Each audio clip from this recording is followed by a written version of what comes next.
Muito bem, galera, estamos de volta. Vamos continuar aqui nosso último bloco sobre os verbos, tá? A gente vai fechar fazendo uma introdução sobre as vozes verbais. Esse assunto também é um pouco abordado, mais uma vez, na parte de análise sintática e na parte de partículas apassivadoras, a palavra ser. Isso volta, tá? Mas de antemão, já quero deixar para você as flexões das vozes, porque eu falei lá no início que o verbo sofre flexão de voz também. Existem 3 vozes verbais: a voz ativa, a voz passiva e a voz reflexiva. Por enquanto, eu quero que você entenda que na voz ativa, você tem um sujeito ativo. E dizer que um sujeito é ativo é dizer que ele pratica a ação verbal. Vamos observar esta sentença. Os engenheiros construíram o prédio. Galera, quem é o sujeito dessa oração? Os engenheiros, tá? Aí eu pergunto a vocês, quem é que está praticando a ação de construir? Não são os engenheiros? Sim.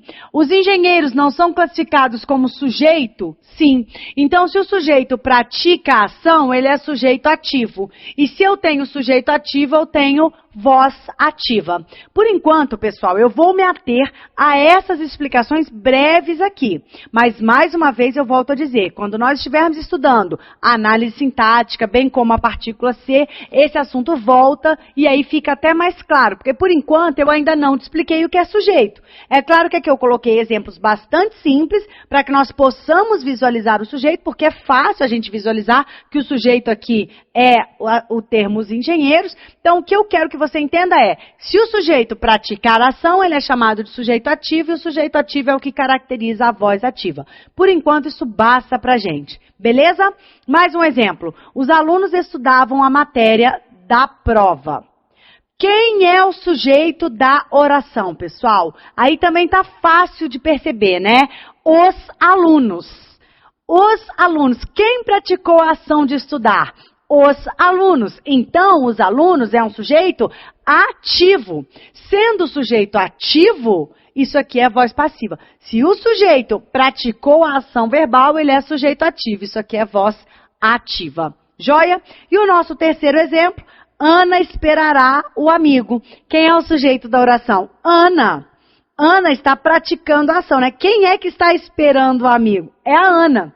Então, se a Ana está praticando a ação, ela é um sujeito ativo, pratica a ação verbal. Qual é essa voz? A voz ativa. Tudo bem, galera? Vamos à voz passiva agora. Na voz passiva, o sujeito vai ser o sujeito passivo. E o que é um sujeito passivo, Rafaela? É um sujeito que recebe a ação verbal. Por exemplo, o prédio foi construído pelos engenheiros. Quem é o sujeito desta oração? O prédio. E aí eu pergunto, o prédio está praticando a ação de construir?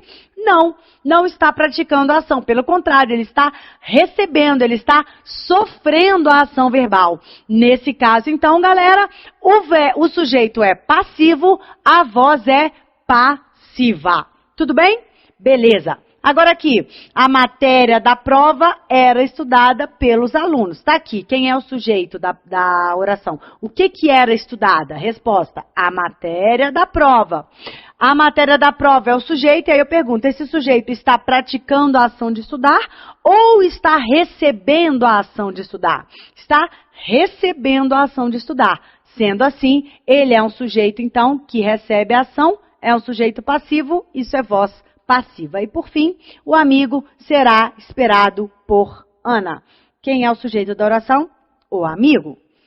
Esse amigo está recebendo a ação, então é um sujeito passivo, a voz é passiva. Que também pode ser estruturada dessa forma, olha. Esperar-se-á o amigo. Aqui nós vamos ver com maiores detalhes, lá no nosso módulo de análise sintática.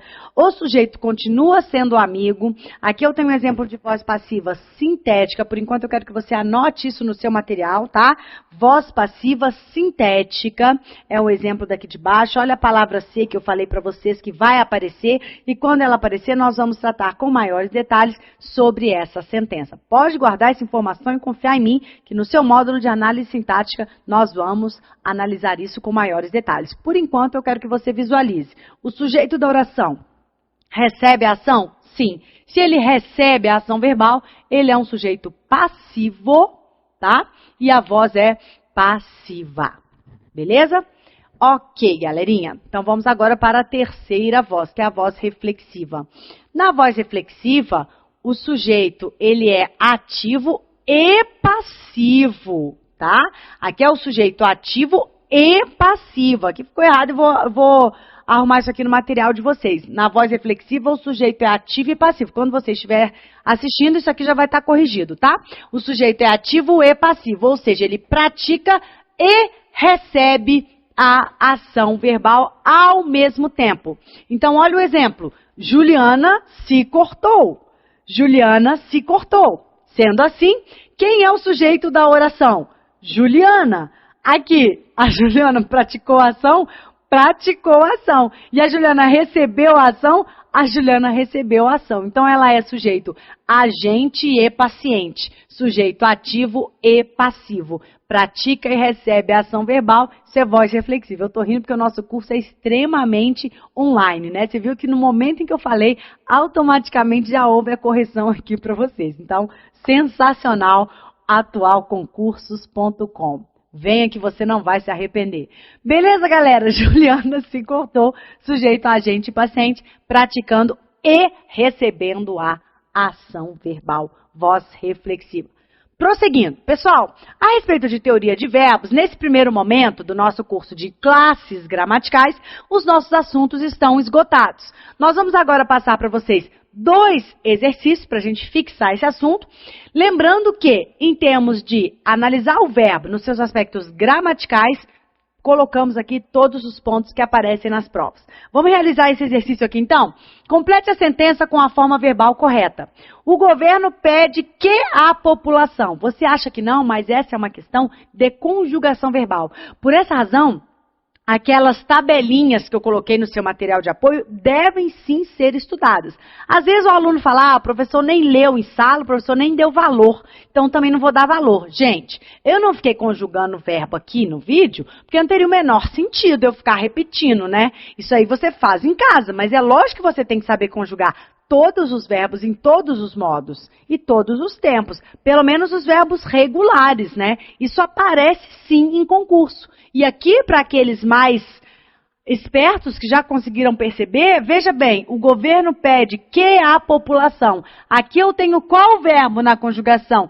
Presente do subjuntivo, aquele verbo que eu esmiucei lá no quadro para mostrar para você como é que a conjugação dele é feita. Então, olha como é importante você aprender o presente do subjuntivo. Cai em prova de concurso. Tá aí as alternativas, olha só. O governo pede que a população economiza água todos os dias? Não, né, gente? O governo pede que a população esteja atenta ao desperdício? Também não, o correto seria esteja. Na letra A seria pede que a população economize. Na letra C, propõe modos de poupar água. O governo pede que a população proponha modos de poupar água. Na letra D, o governo pede que a população não despeje dejetos em rios. Correto, né, galera? Olha só a conjugação do presente do subjuntivo. O verbo despejar é um verbo da primeira conjugação. A vogal temática dele é a letra A. Então, na transformação para o presente do subjuntivo, a vogal se transforma na letra E. Então, é que ela despeje. Nesse caso, que a população não despeje. O gabarito é a letrinha D. Olha a letra E.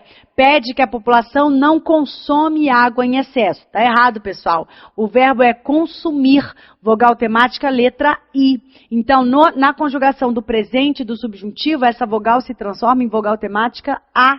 Sendo assim, qual seria a forma correta? Não consuma água em excesso. Na letra A, não economize, pede que a população economize, porque olha só, o verbo economizar tem qual vogal temática? Letra A. Então, no presente do subjuntivo, essa vogal temática vai se transformar na letra E. Portanto, o governo pede que a população economize água todos os dias.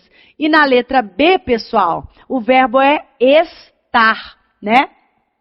Não, o verbo é estar.